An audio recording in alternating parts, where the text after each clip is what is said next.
Olá, Patrícia, tudo bom, querida? Deixa eu limpar aqui a câmera um pouquinho, que acho que tá um pouquinho sujo. Vou melhorar um pouquinho aí.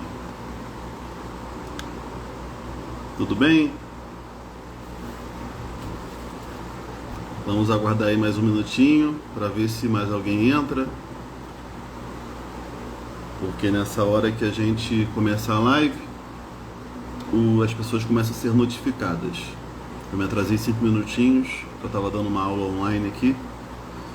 Aí terminei e já entrei aqui correndo. Eu tô bem, graças a Deus. Tudo certinho.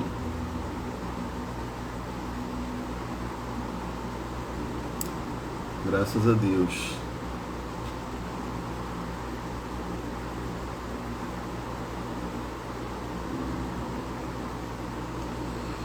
Bem, deixa eu abrindo o texto aqui pra gente ler juntos. Vamos ler. Olá, Érica, tudo bem? Vamos ler Números 25. Se você tiver com a sua Bíblia física aí, você pode abrir para ler junto, que facilita também a compreensão do texto, né? É legal acompanhar junto.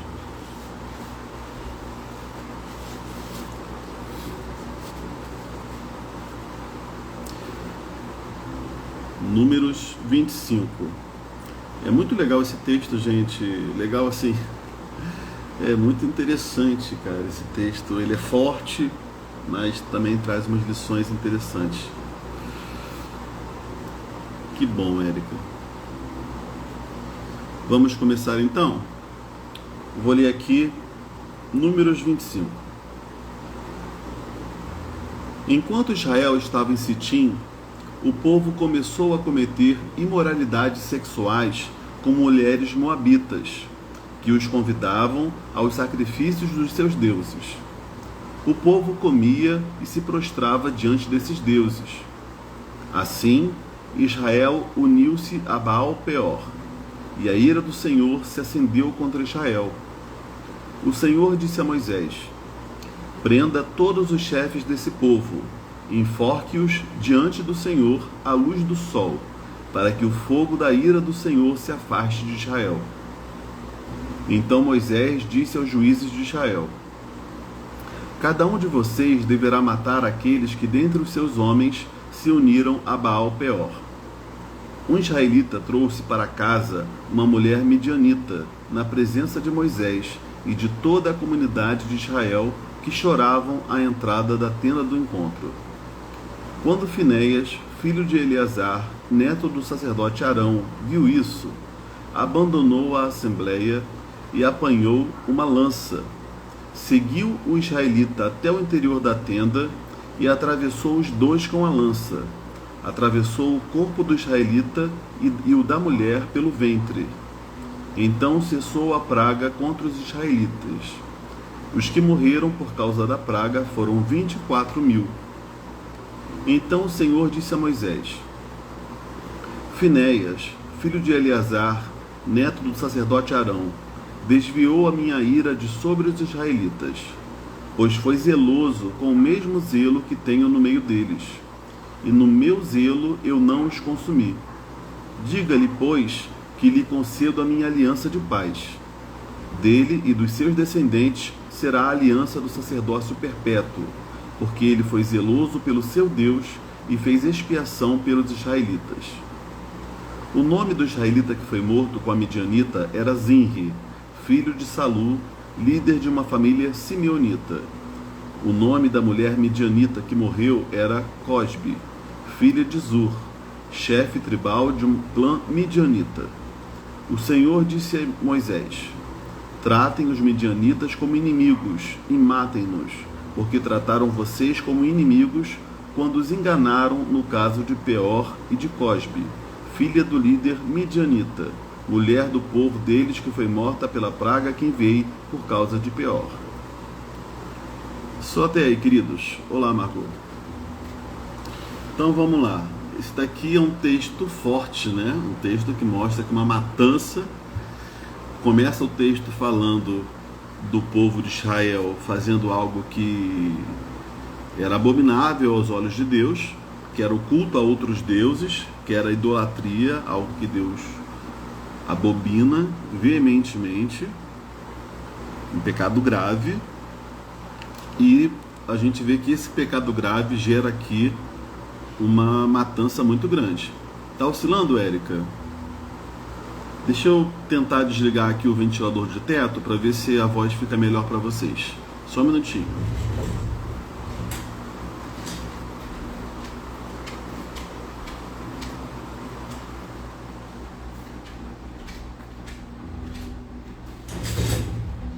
Eu acho que ele faz muito barulho também.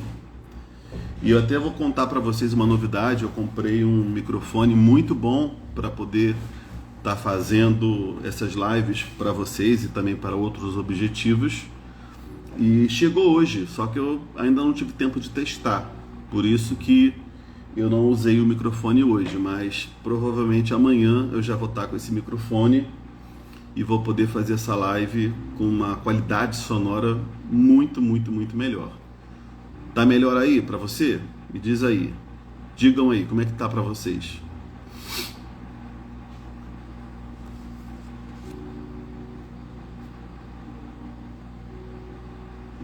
Acho que deve estar com lag aí, uma diferença de tempo entre eu falar e para vocês. Melhorou um pouquinho? Tá normal para você, Patrícia? Tá normal agora? Então tá bom. Então, vamos lá.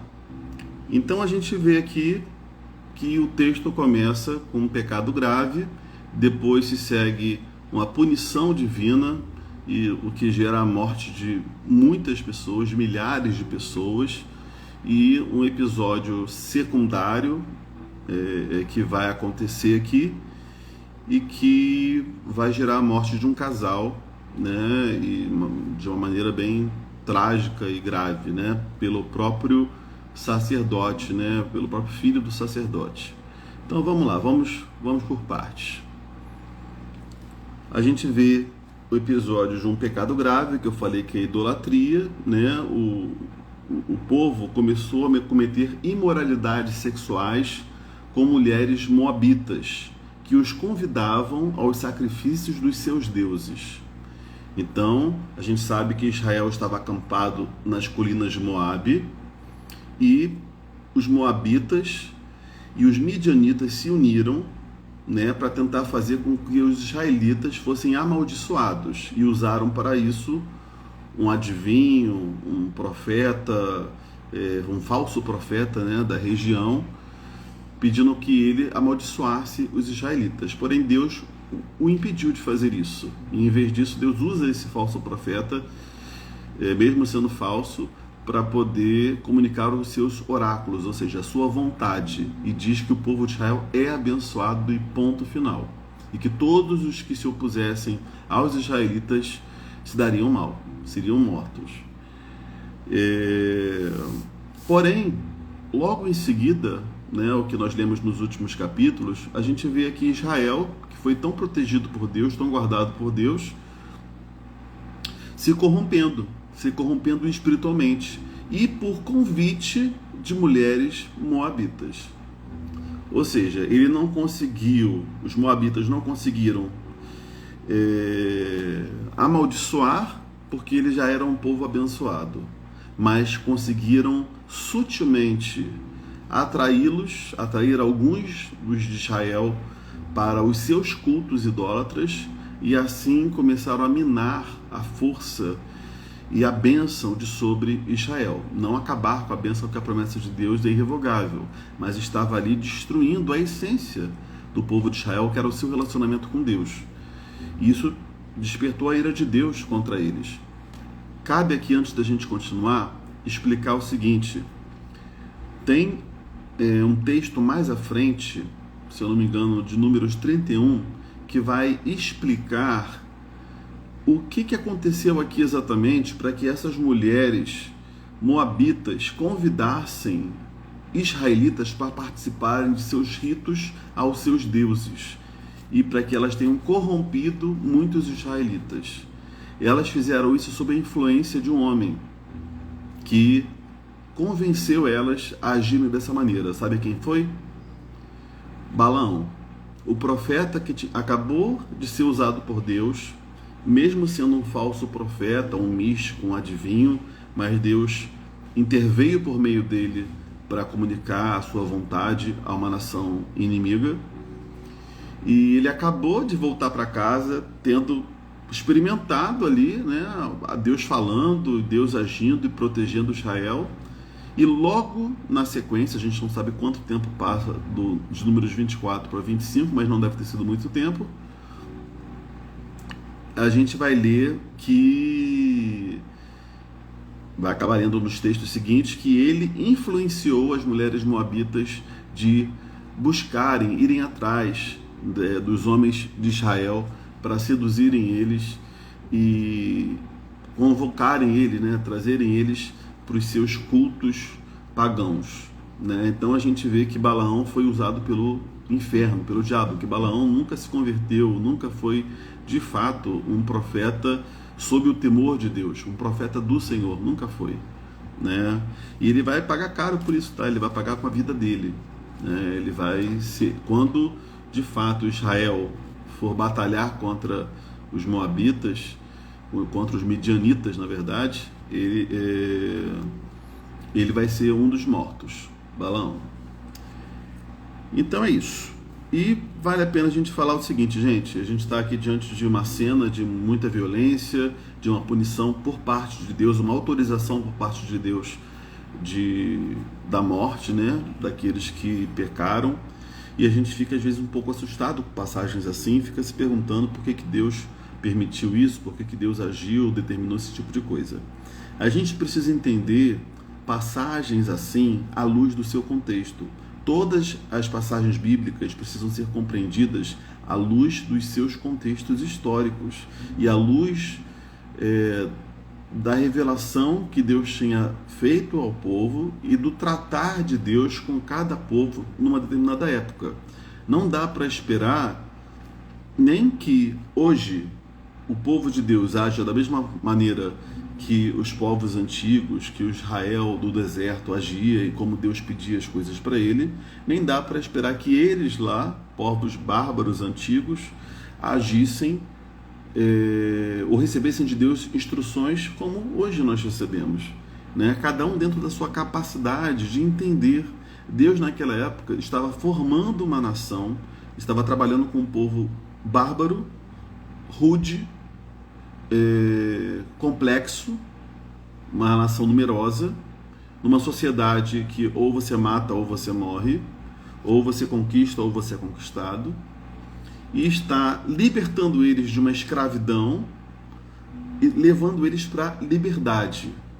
Mas para que eles pudessem assumir e conquistar a terra que Deus tinha prometido, eles precisariam subjugar as nações das terras que Deus tinha prometido e viver nessas terras. Só que isso não se daria de graça, ninguém iria dar terra de graça.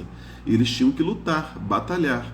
E como nós vimos, as últimas guerras foram todas provocadas pelos próprios inimigos. E eles lutaram e venceram, e aí sim tomaram dos despojos e de toda a terra e de todos os bens desses povos, né? Tirando as vezes em que Deus mandou destruir tudo e eles não ficaram com nada, né? Em forma de consagração a Deus. Mas aqui a gente vê um povo que está com medo dos israelitas, está temendo o que eles podem fazer e começa a arquitetar contra os israelitas. Os israelitas aqui estão neutros, nada está acontecendo até então. Só que eles, ao intentarem contra Israel, que era uma nação escolhida por Deus, eles estão desafiando o próprio Deus. Eles estão mexendo com o Deus dos israelitas. E Deus se mete, né? Como se ele não estivesse se metendo antes. Mas Deus aqui aparece, fala, revela a sua vontade. E os moabitas, os midianitas que se uniram, rejeitam, ignoram as falas de Deus a respeito. E aqui no capítulo 25 nós vemos que há uma tentativa aqui de corrupção espiritual e moral do povo, né? Eles aqui agiram baixo, né? Eles viram que militarmente não teriam força contra os israelitas, viram que espiritualmente não teriam sucesso contra os israelitas, Então eles tentam que usar de uma artimanha moral que levaria a uma corrupção espiritual, né? E certamente, gente, Balaão, que foi um instrumento para que isso acontecesse, ele não faria isso se não fosse por influência, hoje nós sabemos de quem, né? Que é de Satanás, que é um grande opositor aos planos de Deus. Então, sob influência de Satanás, seguramente ele tem essa ideia de que as mulheres moabitas convidassem os israelitas para esses ritos, para esses sacrifícios aos seus deuses, porque esses ritos, esses sacrifícios aos seus deuses eram regados a muita comida e a muita orgia, muita imoralidade sexual, como diz aqui no texto. E o homem, né, com um coração pecaminoso, inclinado para o mal, né, inclinado para os seus desejos, acaba sendo seduzido por essas coisas, né? Comida e sexo, pronto, seduziu, né? Já atraiu os homens aqui, só que coisas legítimas, coisas criadas por Deus, mas distorcidas, né? Fora do seu propósito, fora do contexto para o qual Deus criou, né? O sexo criado para o casamento, numa orgia, numa relação descompromissada, vivido ali dentro de um sacrifício também a deuses estranhos, ou seja, totalmente fora de contexto, algo que Deus reprovava. Então a ira de Deus se acende contra Israel, né, contra os israelitas. E o Senhor fala para Moisés para prender os chefes do povo, tá, e enforcá-los diante do Senhor à luz do sol, para que Deus pudesse afastar a ira dele do povo. O que isso aqui representa, essa sentença assim tão severa? Que todos aqueles que eram líderes do povo, que tinham compactuado com esse tipo de coisa, que acobertaram esse tipo de corrupção espiritual e moral, deveriam ser exemplarmente punidos diante de todo o povo. Como eu já falei aqui ao longo desses livros e desses capítulos no deserto, Deus, ele escreve grande para que todos leiam. Deus desenha bem grande para que todos entendam. Então, no momento que Deus está ensinando princípios e leis elementares ao povo, e no momento em que Deus se revelava diretamente ao povo, não obedecer ao Senhor, e não de forma pontual e pequena, porque isso já tinha uma maneira de ser perdoado, que era através dos sacrifícios no tabernáculo. Isso já era previsto, mas de uma maneira pública, de uma maneira grave, de uma maneira generalizada, isso tinha que ser punido por Deus de forma exemplar, para que a rota fosse corrigida e para que todo mundo visse o quão grave é os pecados aos olhos de Deus. Tá? Eu acho que um dos grandes problemas dos crentes soft hoje, dos crentes de uma teologia coach hoje, é porque eles falam muito de vitória, falam muito de conquista, falam muito de herança, mas fala pouco de renúncia, fala pouco de pecado, do quanto o pecado desagrada o coração de Deus, né? Deus sendo perfeitamente santo e puro, a reação imediata ao pecado por parte de Deus é a ira, né? Um juiz, para ele ser justo, ele precisa punir o crime, ele precisa se irar contra a injustiça. Se ele não faz isso, ele é corrupto, assim como aqueles que estão diante dele. Se ele deixa passar o mal, se ele aceita o suborno, ele está sendo tão ruim quanto aqueles a quem ele vem a condenar. Então, para ele ter moral, para ele ter autoridade moral, ele precisa ser santo, irrepreensível. Sabemos que juízes humanos não serão sempre assim, infelizmente. Mas o juiz dos juízes, o Deus santo de toda a terra, ele necessariamente vai se irar contra todo tipo de maldade, seja uma maldade contra a vida humana especificamente, né, uma coisa assim que vai acabar com a vida, ou seja, qualquer tipo de corrupção moral, qualquer tipo de ação que não condiz com a vida, com aquilo que é bom, com aquilo que é puro, com aquilo que é justo, com aquilo que é certo, que é verdadeiro, né? Então, tudo aquilo que foge a essa verdade, a esses princípios de vida, desagrada a Deus, né? Ofende a santidade de Deus e atrai para os homens a ira de Deus. Nós vamos ver aqui um pecado principal, que é a idolatria, né? Que foi atrelada a um culto, né? Dos quais os israelitas participam, e vemos alguns pecados acessórios, que é a promiscuidade, a falta de temor, de arrependimento, né, daquele casal que foi punido, porque no meio desse juízo, no meio dessa coisa toda, um homem israelita, pega uma mulher moabita e leva para dentro da sua tenda para ter relações com ela. Ou seja, é muita falta de temor, né? Porque Deus estava punindo os líderes da nação que não agiram, que compactuaram com o erro. Diz o texto que havia uma praga que já tinha matado 24 mil pessoas, ou seja, Deus enviou uma praga que a gente não sabe qual é, né? Algum tipo de doença ou alguma coisa que estava contaminando as pessoas e fazendo com que elas morressem, alguma epidemia, alguma coisa, por causa do pecado, como consequência da ira de Deus contra o pecado que se alastrou no meio do povo. E no meio dessa coisa toda, de mortes, de líderes sendo punidos, de Moisés conclamando o povo a se arrepender, diz aqui que os líderes da nação estavam junto da tenda do encontro chorando. Moisés estava chorando ali, sofrendo o que estava acontecendo ali, a corrupção do povo, e um israelita, que a gente não sabe que idade tinha, pega uma moabita e leva para sua tenda para ter relações, ou seja, afrontando a Deus e afrontando tudo que estava sendo falado e acontecendo ali no meio do seu povo por conta do pecado. Então, quando Finéias aqui é o neto de Arão. Arão era o sacerdote, né, aquele representante de Deus, que pegava o boi, a ovelha, sacrificava pelo pecado dos pecadores, né? Era alguém que representava Deus na terra. Assim como Moisés também era um representante como líder de Deus. Arão morreu, ficou no seu lugar o Eleazar, o seu filho, né? Finéias é o filho de Eleazar, ou seja, ele é neto de Arão. E quando você é daquela família de sacerdotes, você também é sacerdote, né? Você vira sacerdote, você é um auxiliar, né, do seu, assim como Eleazar era auxiliar no sacerdócio de Arão, Finéias era um auxiliar certamente de Eleazar.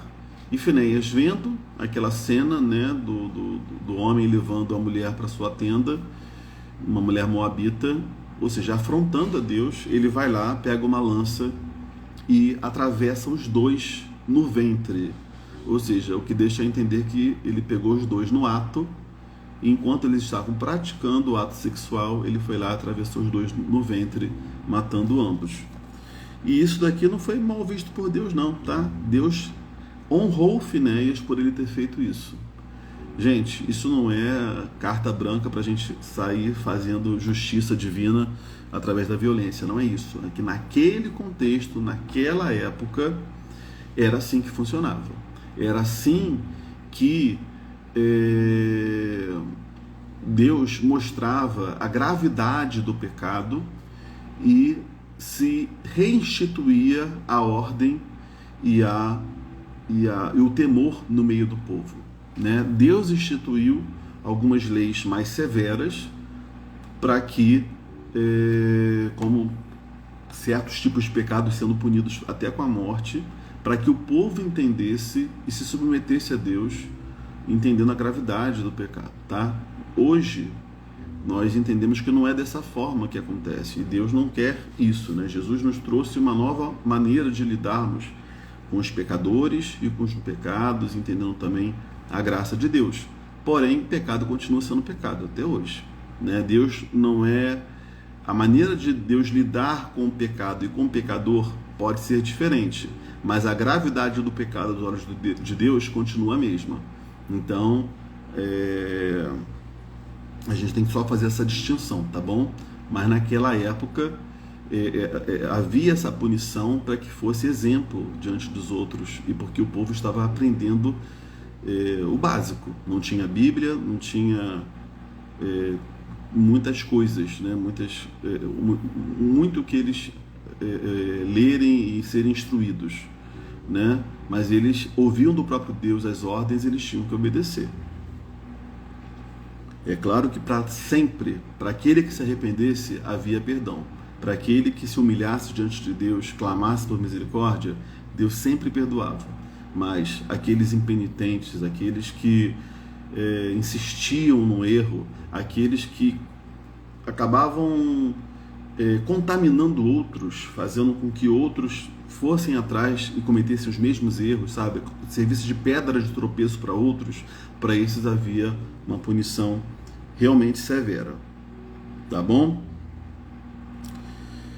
Então é isso, né?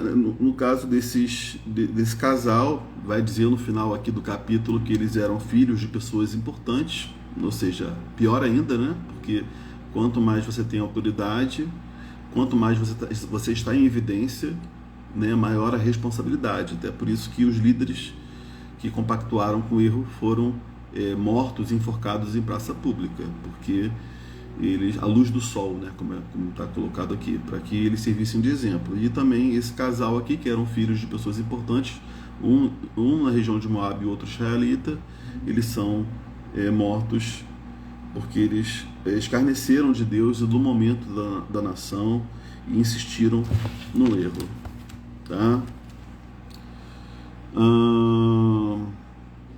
E no versículo 16 a gente vê, não, e antes um pouquinho a gente vai ver que Finéias foi abençoado, a sua casa foi abençoada, ele foi estabelecido oficialmente e de maneira assim especial, consagrado e ungido por Deus como sacerdote, né? E Deus promete ali paz e proteção à sua casa, por ele ter zelado pela honra do nome de Deus, por ele ter agido, intervindo pela honra do nome de Deus. Deus se agrada da atitude dele. No versículo 16 a gente vê que Deus decreta juízo sério contra os midianitas. Diz que eles agora eram inimigos da nação de Israel e que eles seriam exterminados por meio dos israelitas. Ou seja, Deus poderia cumprir um juízo imediato contra os midianitas, que foram esse povo, né, que corrompeu a nação de Israel, mas Deus decide que o juízo dele viria por intermédio dos israelitas oportunamente, tá? E vale a gente abrir um parênteses aqui e colocar que aqueles que já estão perdidos mesmo, eles vão ter, né, aqueles que não se voltarem para Deus até o final de suas vidas, ou aqueles que se opõem a Deus e permanecem, eles uma hora já vão ter a sua paga, né, pelas suas ações, né? Agora Deus, ele geralmente disciplina aos filhos que ama, né? Por isso que a gente vê uma disciplina mais rápida e imediata ali com a nação de Israel, porque Deus estaria ensinando para eles, né? Agora os outros, eles seriam no seu tempo, sofreriam no seu tempo o juízo de Deus. Lições para a nossa vida, gente. Primeira lição é o que eu já falei aqui: o pecado é algo que ofende a santidade de Deus. Deus odeia o pecado e um crente de verdade deve aprender a odiar também. Não é odiar pessoas, é odiar o pecado, é odiar o mal, é odiar aquilo que desagrada a Deus, tá? Quanto mais nos aproximamos de Deus, mais vamos amar quem ou que Ele ama e mais vamos odiar o que Ele também odeia. Eu vou repetir aqui, tá bom? Pode anotar aí para você. Quanto mais nos aproximamos de Deus, nós vamos amar quem ou o que Ele ama e vamos odiar o que Ele odeia. Então, se está faltando amor a você pelas pessoas, você talvez precise se aproximar de Deus para aprender a amar como Ele ama. E Ele nos amou quando ainda éramos pecadores. Ainda somos, né? Mas Ele nos amou quando não tínhamos nada para oferecer. Éramos apenas pecadores. Então a gente deve aprender a amar com Jesus, aprender a amar quem nos ofende. Jesus na cruz falou: Senhor, perdoa porque eles não sabem o que fazem. Então a gente aprende a amar quem Deus ama, aprende a amar o que Deus ama, a justiça, a retidão, a santidade, a pureza. A gente aprende a amar os valores, os princípios, a verdade que Deus ama. E também, quanto mais nos aproximamos de Deus, nós vamos odiar o que Ele odeia: a injustiça, o mal, a objetificação do ser humano, a maldade, né? A transgressão da lei de Deus. Então a gente vai passar a odiar esse tipo de coisa. E esse é um bom termômetro para saber se a gente está se aproximando de Deus cada vez mais ou não, ou se estamos nos distanciando. E uma outra lição, gente, é que líderes que são fiéis a Deus não fazem vista grossa para o pecado que acontece diante dos seus olhos. Vou repetir: líderes que são fiéis a Deus não fazem vista grossa para o pecado que acontece diante dos seus olhos. Uma coisa é um líder, principalmente um líder na igreja, ele não saber o que está acontecendo. Então ele não tem como tratar ou intervir em algo que ele não sabe que está acontecendo. Outra coisa é alguém que está debaixo da sua liderança, que está fazendo algo de muito errado, pecando deliberadamente, sem nenhum tipo de arrependimento ou remorso, e o líder se cala, não conversa, não chama, não instrui, não desafia, não exorta em amor, sabe? Se o líder não faz esse papel, ele não está sendo fiel a Deus. Deus deseja que líderes de verdade possam se posicionar por zelo a Deus em primeiro lugar e por amor às pessoas, porque quem ama aponta o que está ruim na vida da pessoa e o caminho de injustiça que a pessoa está indo. Se você ama alguém, você vai alertar essa pessoa de uma decisão errada, você vai alertar essa pessoa de uma conduta errada. Agora, se você não ama, você se preocupa só com você e você ignora o que está acontecendo com as pessoas ao seu redor. Então, líderes precisam estar atentos. E por que eu estou falando isso? Por causa do exemplo do texto em que líderes foram punidos por permitirem a corrupção do povo. Eles tinham responsabilidades ali diante do povo. E por último, a última lição aqui é que todos somos pecadores. A Bíblia fala isso, que todos pecaram e carecem da glória de Deus. Todos somos pecadores. E aí, Leandro, como é que fica? Como é que a gente lida com isso? Vai todo mundo ser morto? Como é que vai ser? A verdade é que todos nós merecíamos a morte. Todos nós merecíamos a separação eterna de Deus. Porque sendo pecadores, cometendo algo que ofende tanto, desagrada a Deus, a gente não merecia estar perto de Deus. Pelo contrário, a gente merecia estar eternamente distanciado e afastado de Deus. Mas a boa notícia é que Jesus assumiu a nossa culpa e morreu a nossa morte. Ele morreu em nosso lugar. E porque ele fez isso, nós fomos reconciliados com Deus. A Bíblia fala que já não há mais nenhuma condenação para aqueles que estão em Cristo Jesus. Então havia uma condenação sobre todos os seres humanos, porque todos pecaram. Mas quando nós colocamos a nossa fé em Jesus, os méritos de Jesus de obediência até o fim nos são creditados. E ele sofre o dano em nosso lugar. Foi isso que ele fez por nós. Jesus, sendo a segunda pessoa da Trindade, ele se fez homem para poder ser nosso representante e, através da fé nele, ele poder legitimamente diante do Pai assumir a nossa culpa e nos salvar. Mas ele vem salvar aqueles a quem Deus escolheu e pela fé pela fé creram nele e entregaram as suas vidas de verdade a ele. Então, nós somos salvos unicamente pela fé, e isso não é mérito nosso, nem um pouquinho. É totalmente mérito de Jesus.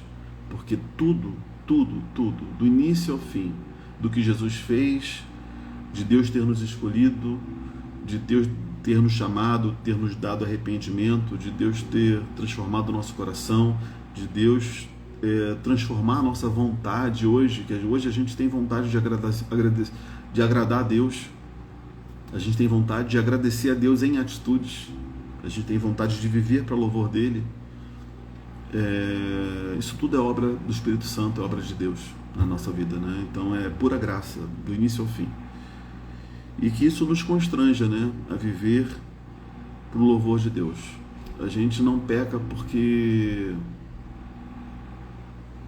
Ou melhor, a gente não deixa de pecar para ganhar um lugar no céu.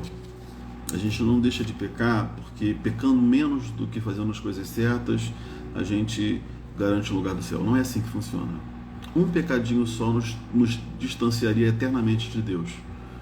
Mas, uma vez que compreendemos isso e nos voltamos em fé em Jesus e somos por Ele substituídos diante do Pai e aceitos como filhos, a gente não quer pecar, não é para garantir lugar no céu, isso já está garantido, foi Ele que garantiu para nós. A gente não quer pecar porque a gente ama a Deus e tem uma eterna dívida de gratidão a Deus.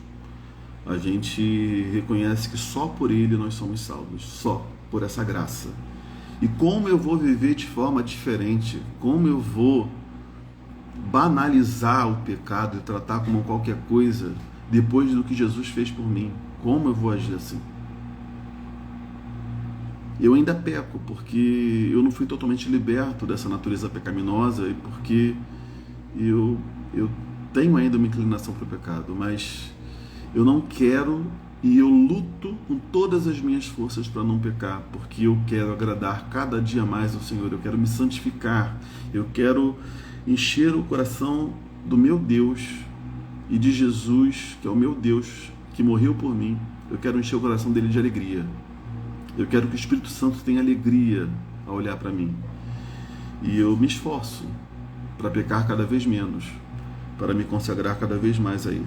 Então que assim seja o desejo no seu coração, na sua vida, e a gente possa fugir de tudo aquilo que entristece o coração de Deus, ainda que a nossa salvação, no final das contas, não dependa mais disso, porque Jesus já morreu em nosso lugar, mas que haja esse temor. Porque se não há temor, provavelmente a gente ainda não teve um encontro com Deus. Mas se a gente teve um encontro com Deus, deve haver um temor, um desejo de agradar a Deus, porque Deus transformou o nosso coração. E um dos indícios de um coração transformado é essa vontade de agradar a Deus e viver para o louvor dele, e essa gratidão e essa alegria de estar vivendo as coisas certas, sabe? A alegria de obedecer, a alegria da obediência. As pessoas falam sobre o peso da renúncia, mas falam um pouco sobre a alegria da obediência. Como é bom fazer a coisa certa e se alegrar por estar em comunhão com Deus, por estar em amizade com Deus. Então que assim seja nas nossas vidas para sempre. Amém? E é isso, queridos. Acabamos os comentários do capítulo 25 de Números. Quero saber se tem alguma pergunta, alguma parte aqui desse capítulo que você ficou na dúvida. Se eu souber responder, eu respondo. Se eu não souber, eu posso pesquisar e depois passar para vocês. Tem alguma coisa aí que vocês queiram comentar? Ou perguntar?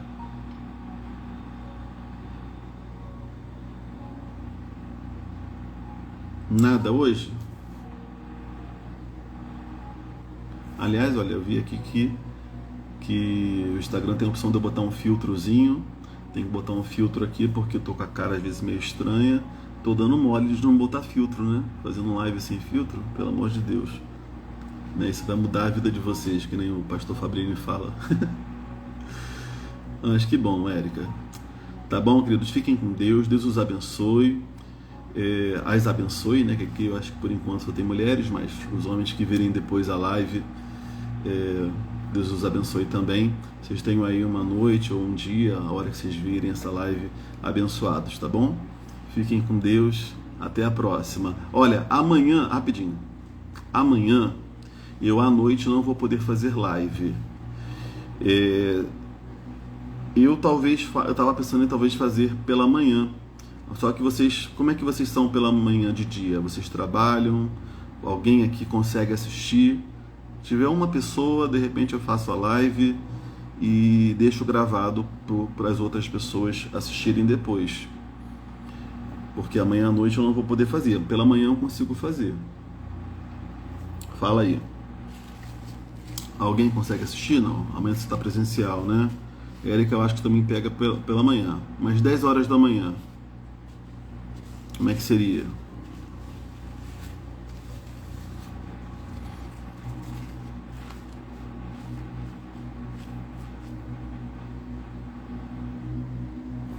Acho que está com lag aqui de distância.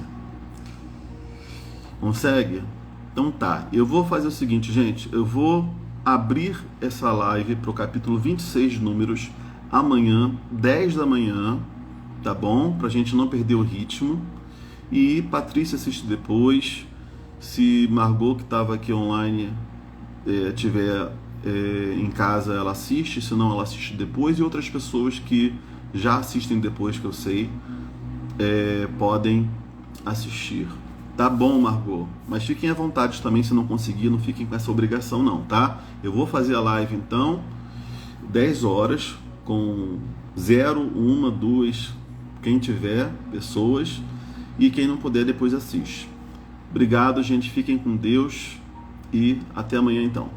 Tchau.